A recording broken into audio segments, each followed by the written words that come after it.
Dear students, आज हम लोग बात कर रहे हैं सेंट्रल नर्वस सिस्टम की। आपको जैसे पता है कि हम लोग चूंकि टॉपिक चल रहा था control and coordination in animals, तो बेटा आपको पता है कि control and coordination in animals में सबसे पहले हम बात करते हैं सेंट्रल नर्वस सिस्टम की।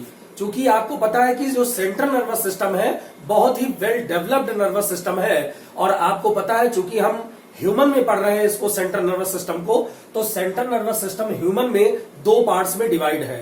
पहला पार्ट होता है ब्रेन, दूसरा पार्ट होता है स्पाइनल कॉर्ड। आपको पता है कि जो मैन का ब्रेन है वो this is the well developed organs. Man का जो ब्रेन है वो पूर्ण विकसित ऑर्गन है अन्य एनिमल्स की अपेक्षा। और जितनी भी, चूंकि हम लोग ने अभी टॉपिक के ऊपर हेडिंग डाला है सेंट्रल नर्वस सिस्टम, तो नर्वस सिस्टम की एक यूनिट जो होती है वो होती है न्यूरॉन। आपको पता है कि न्यूरॉन क्या है, एक यूनिट है नर्वस सिस्टम की। अगर हम न्यूरॉन को देखें तो न्यूरॉन का जो वर्क होता है वो इन्वायरमेंट की जितनी भी स्टिमुलाई है उस स्टिमुलाई को लेता है और लेने के बाद हमारे ब्रेन तक पहुंचाता है, और ब्रेन उस पर क्विक रिस्पॉन्स देता है कि हमें किस प्रकार की एक्टिविटीज रेगुलेट करनी है। तो अब जैसे अगर हम पहले बात करें सेंट्रल नर्वस सिस्टम की, तो पहले बेटा हम बात कर रहे थे ब्रेन की। तो ब्रेन की अगर हम बात करें तो हमारा जो ब्रेन है वो एक ब्रेन बॉक्स में कवर्ड है। ब्रेन बॉक्स को हम क्रेनियम बोलते हैं, और वो जो क्रेनियम है वो क्रेनियम हमें पता है कि उस क्रेनियम में वॉल होती हैं, दीवारें होती हैं। और वो दीवारें किस रूप में है, जैसे ये आप डायग्राम देख रहे हो ह्यूमन ब्रेन का, एक डायग्राम मैंने दिखाया है। तो डायग्राम में आप देख रहे हो ये क्या है, पहली जो लेयर है वो ड्यूरामीटर है, जो सेकंड लेयर है वो पायामीटर है, और दोनों लेयर के बीच में एक फ्लूइड भरा होता है जिसको बोलते हैं एरेक्नोइड मीटर। इसका मतलब है ड्यूरामीटर हार्ड लेयर है, पायामीटर और हार्ड लेयर है, और बीच के जो मिडिल का पार्ट है, स्पेस है, उसमें एक फ्लूइड भरा होता है जिसको बोलते हैं सेरेब्रो स्पाइनल फ्लूइड। और बेटा इसी तीनों लेयर को मिलाकर हमने एक नाम दिया है मेनिंजेस। आपको पता है कि बहुत सारे ऐसे लोग हैं जो कभी कभी एक्सीडेंट में उनको ब्रेन हेमरेज होता है, ब्रेन में चोट आती है, तो उनकी जो लेयर है वो लेयर में स्वेलिंग आ जाती है, तो वो एक डिसीज काज हो जाती है मेनिंजाइटिस। तो मेनिंजाइटिस का मतलब क्या है कि जो लेयर है तीनों मेनिंजिस की लेयर, ड्यूरामीटर, पायामीटर और एरेक्नोइड मीटर, ये तीनों ही लेयर है, और तीनों लेयर को हम मेनिंजिस बेटा कह रहे हैं। अब हम आते हैं थोड़ा सा फिर अपने टॉपिक पे। चूंकि हम ब्रेन की बात कर रहे थे तो आपको पता है कि जो ह्यूमन ब्रेन है वो ह्यूमन ब्रेन तीन पार्ट्स में डिवाइड है। एक है फोर ब्रेन, एक है मिड ब्रेन, एक है हाइंड ब्रेन। आपको पता है कि जो फोर ब्रेन है, फोर ब्रेन को अग्र मस्तिष्क बोलते हैं, और इस फोर ब्रेन के भी दो पार्ट होते हैं, एक सेरेब्रम और एक डायनसेफलॉन। तो अगर हम फोर ब्रेन के पहले भाग में हम देखें, ये इस जगह का ये जो पार्ट हम देख रहे हैं, this is the fore brain, ये अग्र मस्तिष्क है, और इस अग्र मस्तिष्क में पहला जो ये भाग होता है इसको बोलते हैं सेरेब्रम। आपको मालूम होना चाहिए बेटा कि सेरेब्रम एक बुद्धि और चिंतन का केंद्र है, ये मेमोरी सेंटर है। जितने प्रकार की हम चीजों को सुनते हैं, याद करते हैं, लर्न करते हैं, जो भी सीखते हैं वो हमारी सेरेब्रम में स्टोर होती है। क्योंकि सेरेब्रम क्या है, just like floppy of computer, ये कंप्यूटर की एक फ्लॉपी की तरीके है, और इसको हम जितनी भी चीजें रिकॉर्ड करते हैं वो हमारी कहां पर स्टोर होती है, सेरेब्रम में। तो सेरेब्रम बहुत ही डेवलप पार्ट है ह्यूमन का। सेकंड पार्ट बेटा फोर ब्रेन का होता है डायनसेफलॉन। आपको पता है कि डायनसेफलॉन एक ऐसा पार्ट है, हमने डायग्राम में आपको दिखाया है, ये आप देख सकते हो कि जो डायनसेफलॉन है, ये डायनसेफलॉन भी आगे चल के तीन पार्ट्स में डिवाइड है। एक बेटा पार्ट्स है इपीथैलेमस, एक है थैलेमस और एक है हाइपोथैलेमस। आपको पता है जो इसका थैलेमस वाला पार्ट है डायनसेफलॉन का, जिसमें हमारी भूख, प्यास, घृणा, नींद, ये सब का जो एहसास कराने का काम है वो इसी थैलेमस का है। जबकि जो हाइपोथैलेमस आप देख रहे हो ये बेटा टेम्परेचर रेगुलेटिंग सेंटर है, ये टेम्परेचर को रेगुलेट करने वाला सेंटर है। तो डायनसेफलॉन की ये तीन पार्ट्स होते हैं, इपीथैलेमस, थैलेमस और हाइपोथैलेमस। तो हमने पहला जो पार्ट बात की है अभी आपसे, फोर ब्रेन। चूंकि मैन में जो फोर ब्रेन है this is the well developed part, ये बहुत ही वेल डेवलप्ड है। और इसका जो पहला पार्ट हमने देखा सेरेब्रम, जिसको हम मेमोरी सेंटर भी कहते हैं। जितनी भी चीजों को हम स्टोर कर रहे हैं वो सब इसी सेरेब्रम में हमारे स्टोर हो रही है। और डायनसेफलॉन में हमने फिर बताया कि इसके 3 पार्ट्स हैं, इपीथैलेमस, थैलेमस और हाइपोथैलेमस। तो बेटा ये आपको क्लियर हो चुका होगा कि फोर ब्रेन का मतलब क्या, फोर ब्रेन को कैसे हम डिफाइन कर रहे हैं। सेकंड पार्ट बेटा ब्रेन का होता है मिड ब्रेन। अब मिड ब्रेन आपको पता है कि मिड ब्रेन में एक पार्ट लगा होता है, ये देख रहे हो ये पार्ट, इसको बोलते हैं कार्पस कैलोसम।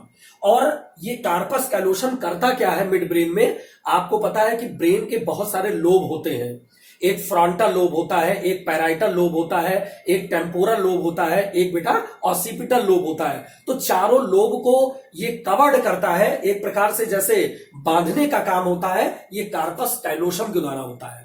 तो ये जो मिड ब्रेन है हमारा, इस मिड ब्रेन में कार्पस कैलोसम लगा हुआ है और ये क्या कर रहा है मुख्य रूप से कि कंट्रोल इनवॉल्वेंट्री एक्शन, जो हमारे अंदर इनवॉल्वेंट्री एक्शंस है, जिसपे हमारा जो स्वतः अपने आप रेगुलेट हो रही है, आप नहीं भी चाहते हो फिर भी वो प्रोसेस हमारी रेगुलेट हो रही है, तो उसको बोलते हैं इनवॉल्वेंट्री एक्शन। तो इनवॉल्वेंट्री एक्शन को जो कंट्रोल हमारा करा रहा है वो मिड ब्रेन करा रहा है। और इस मिड ब्रेन में आप देख रहे हो कि कार्पस कैलोसम, ये जो एक स्ट्रक्चर हम दिखा रहे हैं आपको, इसको बोल रहे हैं कार्पस कैलोसम। तो ये तो मिड ब्रेन की हमने आपको बताया, जिसका वर्क है कंट्रोल द इनवॉल्वेंट्री एक्शन। अब हम थर्ड पार्ट आते हैं, जिसको हम बेटा बोल रहे हैं हाइंड ब्रेन। आपको पता है कि हाइंड ब्रेन का मतलब है कि ब्रेन का ये जो नीचे वाला पोर्शन है, इसको बोलते हैं हाइंड ब्रेन। और हाइंड ब्रेन में भी 3 पार्ट्स बेटा रखा गया है, एक तो सेरिबेलम है, एक मेडुला है और एक पोन्स है। आपको पता है कि ये जो हाइंड ब्रेन का पहला जो पार्ट है cerebellum, cerebellum body balancing organ है। आप ये देख रहे हो, इस पार्ट को मैं दिखा रहा हूं, ये सेरिबेलम क्या है, बॉडी बैलेंसिंग ऑर्गन है। अगर जैसे आपने देखा है कि कभी कभी हम लोग साइकिल चला रहे हैं या कोई व्हीकल से हम जा रहे हैं, तो जैसे ही मोड़ पे साइकिल या कोई व्हीकल को हम मोड़ते हैं तो हमें गिर जाना चाहिए, क्योंकि साइकिल हमारी झुक गई है। लेकिन हम क्यों नहीं गिरते, क्योंकि ये हमारा जो सेरिबेलम है ये बॉडी को बैलेंस कर लेता है। This is the balancing organ. इसके बाद सेकंड पार्ट इसका होता है हाइंड ब्रेन का मेडुला। आपको पता है कि मेडुला जो आगे चलकर आप ये देख रहे हो कि ये जो पार्ट है ये मेडुला का पार्ट है। और मेडुला क्या कर रहा है, कंट्रोल इनवॉल्वेंट्री एक्शन, ये भी आपके अंदर इनवॉल्वेंट्री एक्शन को कंट्रोल कराता है। और यही मेडुला ऑब्लंगेटा, जो जिसका नाम है पूरा आपने दिखाया मेडुला ऑब्लंगेटा, यही नीचे की ओर चलकर आपके स्पाइनल कॉर्ड के रूप में चेंज हो जा रहा है। तो एक तो मेडुला जो पार्ट है कंट्रोल द इनवॉल्वेंट्री एक्शन है। इसके बाद हम बात करते हैं पोन्स की। पोन्स हमें दिखाई पड़ रहा है, ये पार्ट होता है पोन्स का। और आप देख रहे हो इसका जो मेन फंक्शन बेटा होता है रेगुलेशन ऑफ रिस्पायरेशन। रिस्पायरेशन को रेगुलेट करने का जो काम है वो पोन्स का काम है। तो ये जो ह्यूमन ब्रेन है, ये पूरे ब्रेन के अलग अलग पार्ट्स हैं और कैसे आप देख रहे हो ये मैंने डायग्राम में आपको दिखाया है। इसके बाद एक चीज और हम बताएं, ये जो ब्रेन में ये पार्ट आप देख रहे हैं लोब लाइक स्ट्रक्चर, ये बहुत ही इंपॉर्टेंट पार्ट है। और ये पार्ट क्या है, जिसका नाम है pituitary glands. Pituitary gland is a endocrine gland. आपको पता है कि हम लोग के बॉडी में एक सिस्टम होता है एंडोक्राइन सिस्टम। और बेटा एंडोक्राइन सिस्टम में बहुत सारी ग्लैंड्स आती हैं, जिसको हम बोलते हैं एंडोक्राइन ग्लैंड्स। और एंडोक्राइन ग्लैंड्स कैसी हैं, वो डक्टलेस ग्लैंड है। डक्टलेस क्यों है, क्योंकि इसमें कोई ट्यूब नहीं है। ये जितनी भी एंडोक्राइन ग्लैंड्स हैं वो सीधे क्या निकालती हैं, हार्मोन्स को निकालती हैं। और हार्मोन्स को सीधे हमारे ब्लड के थ्रू ब्लड में डाल देती हैं और ब्लड हमारे उस हार्मोन्स को ले जाता है टारगेट सेल में, जहां पर जो भी एक्टिविटीज होनी है। तो ये पिट्यूटरी ग्लैंड, जिसको मास्टर ग्लैंड भी कह रहे हैं, और मास्टर ग्लैंड इसलिए कह रहे हैं क्योंकि मास्टर ग्लैंड का जो मेन फंक्शन होता है वो आपके अंदर जितनी अदर एंडोक्राइन ग्लैंड्स हैं उसको सभी से निकलने वाले हार्मोन्स को कंट्रोल करना और रेगुलेट करना, ये पिट्यूटरी ग्लैंड का बेटा काम होता है। तो पिट्यूटरी ग्लैंड को हम मास्टर ग्लैंड कहते हैं। आपके एनसीईआरटी में या और भी सीबीएसई वगैरह में जो एग्जामिनेशन में आता है, ये अलग से पूछा जा सकता है कि पिट्यूटरी ग्लैंड को हम मास्टर ग्लैंड क्यों कहते हैं। तो हम मास्टर ग्लैंड इसीलिए कहते हैं क्योंकि अदर जितनी भी एंडोक्राइन ग्लैंड्स हैं उससे निकलने वाले जो भी हार्मोन्स हैं उस हार्मोन्स को एक्सेस ना होने देना और उसको रेगुलेट बनाए रखना, ये पिट्यूटरी ग्लैंड्स का काम है। तो आप ये देख रहे हो कि इस ह्यूमन ब्रेन में एक तो हमने पिट्यूटरी ग्लैंड के बारे में बताया, और पिट्यूटरी ग्लैंड चूंकि मास्टर ग्लैंड है तो बहुत सारे हार्मोन्स इसमें निकलते हैं, जैसे जीएच हार्मोन निकलता है, एसीटीएच निकलता है, टीएसएच निकलता है, एसटीएच निकलता है, एफएसएच निकलता है, बहुत सारे हार्मोन्स बेटा ये निकलते हैं। तो ये हम आज आप बात कर रहे थे कि ह्यूमन का जो ब्रेन है उस ब्रेन में 3 पार्ट्स कैसे हैं। तो अब पहला पार्ट की तो हमने बात किया सेंट्रल नर्वस सिस्टम में ब्रेन की, जिसमें आपने 3 पार्ट्स देखे, फोर ब्रेन, मिड ब्रेन और हाइंड ब्रेन। सबके अलग अलग मैंने आपको डिस्कस किया, अलग अलग फंक्शन बताया। अब हम बात करते हैं स्पाइनल कॉर्ड की। आपको पता है कि स्पाइनल कॉर्ड को अगर हम देखें, चूंकि स्पाइनल कॉर्ड ये जो मेडुला ऑब्लंगेटा है नीचे की ओर चला गया है और स्पाइनल कॉर्ड बना रहा है। आपको पता है कि हम लोग के अंदर 26 वर्टिब्रा है और सभी वर्टिब्रा से मिलकर ही वर्टिब्रल कॉलम हमारा बना हुआ है। तो वर्टिब्रल, अब ये जो वर्टिब्रा है अलग अलग प्रकार की वर्टिब्रा है आपके अंदर।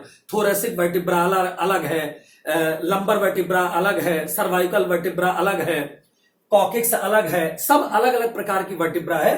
तो वर्टिब्रा से मिलकर हमारा वर्टिब्रल कॉलम बनता है और जिसको हम कह रहे हैं स्पाइनल कॉर्ड। तो अगर हम स्पाइनल कॉर्ड का टीएस काट दें, तो अगर आप स्पाइनल कॉर्ड का टीएस काटेंगे तो आप देख रहे हैं कि इस प्रकार की टीएस हम काटेंगे तो इस प्रकार के एक स्ट्रक्चर दिखाई पड़ेगा स्पाइनल कॉर्ड में, और इस प्रकार के स्ट्रक्चर में भी आप देखेंगे ऐसे ये इस प्रकार का स्ट्रक्चर आपको दिखाई पड़ेगा। ये इसमें भी आप देखेंगे अगर टीएस हम काटे स्पाइनल कॉर्ड का तो इसमें भी 2 पार्ट आपको दिखाई पड़ेंगे, एक तो ड्यूरामेटर और एक पायामेटर, और इसके बीच में भी फ्लूइड भरा रहता है जो हमारे स्पाइनल कॉर्ड को प्रोटेक्ट करता है, उसको बचाता है। तो जो हमारा सेंट्रल नर्वस सिस्टम है जिसमें ब्रेन और स्पाइनल कॉर्ड को हमने रखा है, ये बहुत एसेंशियल पार्ट है। और एसेंशियल इसलिए क्योंकि अदर एनिमल्स के कंपैरिजन में जो ह्यूमन का हमारा ये ब्रेन है वो ह्यूमन का ब्रेन बहुत वेल डेवलप है। स्पाइनल कॉर्ड जो है इसके बारे में हमने बताया कि कैसे ये चीजें चल रही हैं। अब चूंकि ब्रेन पढ़ रहे हैं तो एक प्रोसेस और इसी में है, छोटी सी हम आपको एक बता दें प्रोसेस। एक प्रोसेस होती है रिफ्लेक्स एक्शन। तो रिफ्लेक्स एक्शन का मतलब क्या है? प्रतिवर्ती क्रिया। प्रतिवर्ती क्रिया का मतलब है कि बहुत सारी ऐसी क्रिया आप करते हो जिसपे क्विक रिस्पॉन्स देते हो। जैसे अगर हम हथौड़े से आपके घुटने को ठोके तो आप घुटने को तुरंत हटा लेते हैं, या पिन को हम आपके स्किन पे लगाए तो आप झटके के साथ हाथ को हटा लेते हैं, या आपके आईज पे हम रोशनी, तेज टॉर्च की रोशनी मारे तो आप झटके से क्या करेंगे, अपने आईज को बंद कर लेते हैं। ये क्या है? ये बेटा क्विक रिस्पॉन्स है। ये आप तुरंत क्विक रिस्पॉन्स दे रहे हैं रिफ्लेक्स एक्शन के रूप में, प्रतिवर्ती क्रिया के रूप में। और आपको पता है कि प्रतिवर्ती क्रिया का मतलब है कि जैसे अगर हमारे पास एक बाउल में गर्म पानी है और उस पर हमारा हैंड टच हो गया, हाथ टच हो गया, तो झटके के साथ हम हाथ को हटा लेते हैं। और झटके के साथ हाथ को जब हटाते हैं इसका मतलब है कि हमारे सेंसरी ऑर्गन में जो हमारी नर्व्स हैं, चूंकि सेंसरी नर्व्स भी हैं, मोटर नर्व्स भी है, तमाम प्रकार की नर्व्स हैं, और वो नर्व्स क्या करती हैं, उस स्टिमुलस को लेती हैं, उस स्टिमुलस को लेकर हमारे ब्रेन तक पहुंचाती हैं, और ब्रेन हमारा तुरंत क्या करता है, तुरंत एफेक्टर मसल्स को आदेश देता है और हमारा हाथ हट जाता है। तो इसका मतलब क्या है कि ये क्विक रिस्पॉन्स है। ऐसी चीजें जिसपे हम क्विक रिस्पॉन्स देते हैं उसको हम बोलते हैं रिफ्लेक्स एक्शन। तो बेटा आज के टॉपिक में हमने आपको डिस्कस किया कि ह्यूमन ब्रेन क्या है, स्पाइनल कॉर्ड किसे कहते हैं, कैसे स्पाइनल कॉर्ड काम करता है, और एक हमने टीएस भी बताया कि कैसे स्पाइनल कॉर्ड का टीएस हम देखेंगे। इसके अलावा रिफ्लेक्स एक्शन क्या है ये भी मैंने आपको बताया। तो आज ये हम आपको डिस्कस कर रहे हैं सेंट्रल नर्वस सिस्टम, जिसमें ब्रेन और स्पाइनल कॉर्ड को हम देखेंगे। नेक्स्ट हमारा आगे लेक्चर, दूसरा लेक्चर होगा जिसको हम बताएंगे आपको। तो ये आप जितनी भी चीजें हैं इसको ठीक से फिगर तैयार कर लेंगे और नोट्स भी मेरा ठीक से पढ़ेंगे। Okay, very very thanks.